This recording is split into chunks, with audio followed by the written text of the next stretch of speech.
This event with lots of enthusiasm and a patriotic feeling. Republic Day is a tribute to those who fought to diminish the alien rule and free this country. This Republic Day, let's rejoice in the stories of unsung heroes who never failed to make this country proud with their courageous attempts. Inspiration is what keeps us going in the toughest of times. From a soldier's gallantry on the warfield to an individual who silently works towards betterment of the society.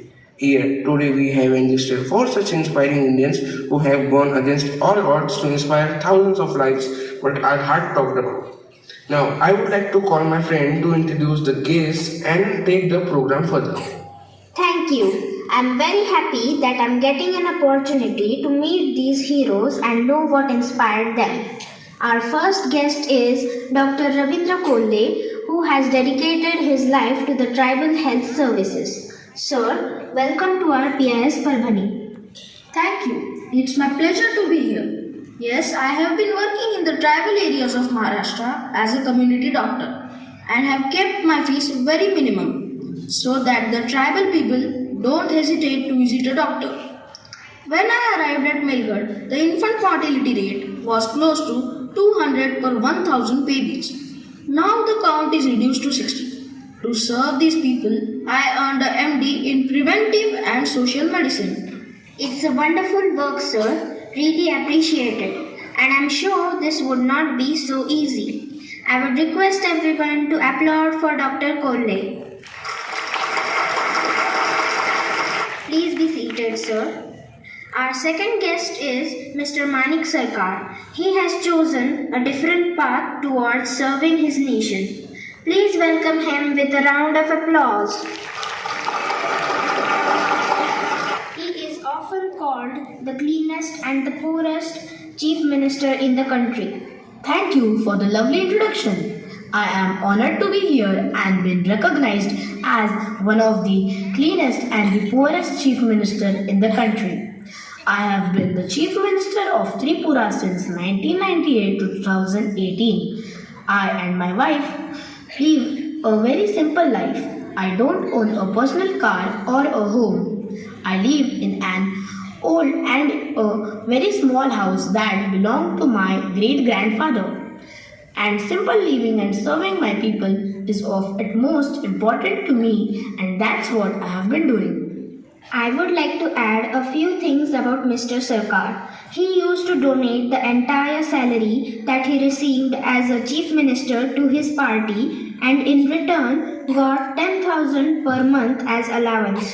He even donated an inherited property passed on by his mother to him. He is the only chief minister in India who has no property, no security and took only rupees 5,000, which is the lowest salary among all the chief ministers in India. Kudos to you, sir, and your thoughts.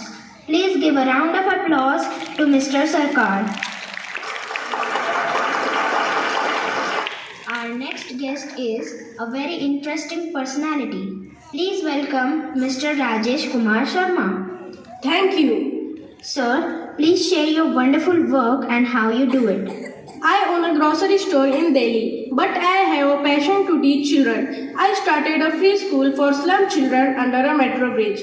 Despite having no background in teaching and offer free education, I take out 2 hours every day from my schedule to teach these impoverished slum children. I focus on the basics of literacy and prepare the children for admission to government schools. I started with approximately 140 students and 70 of them are in government schools now. For this cause, I get help from Mrs. Lakshmi Chandra, a postgraduate who teaches science.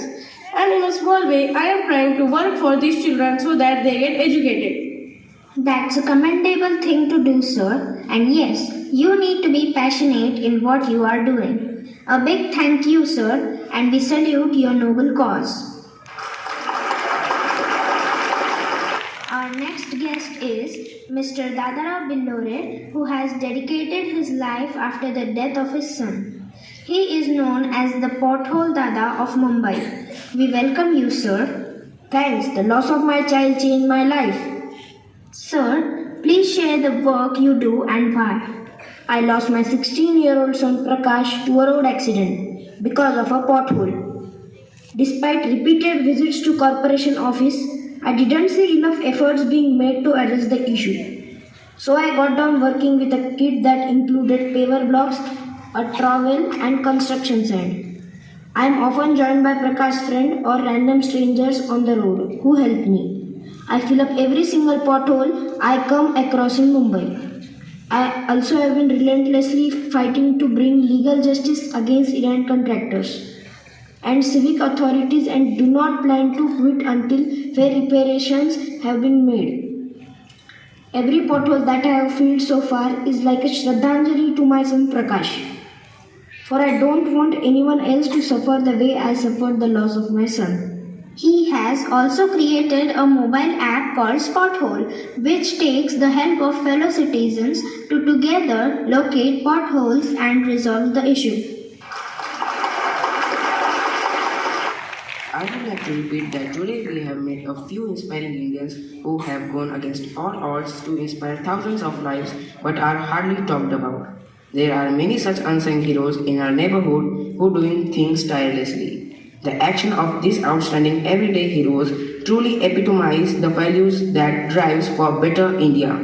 If we can take inspiration from these people and contribute in a small manner towards our community, it will bring a big change and take India forward.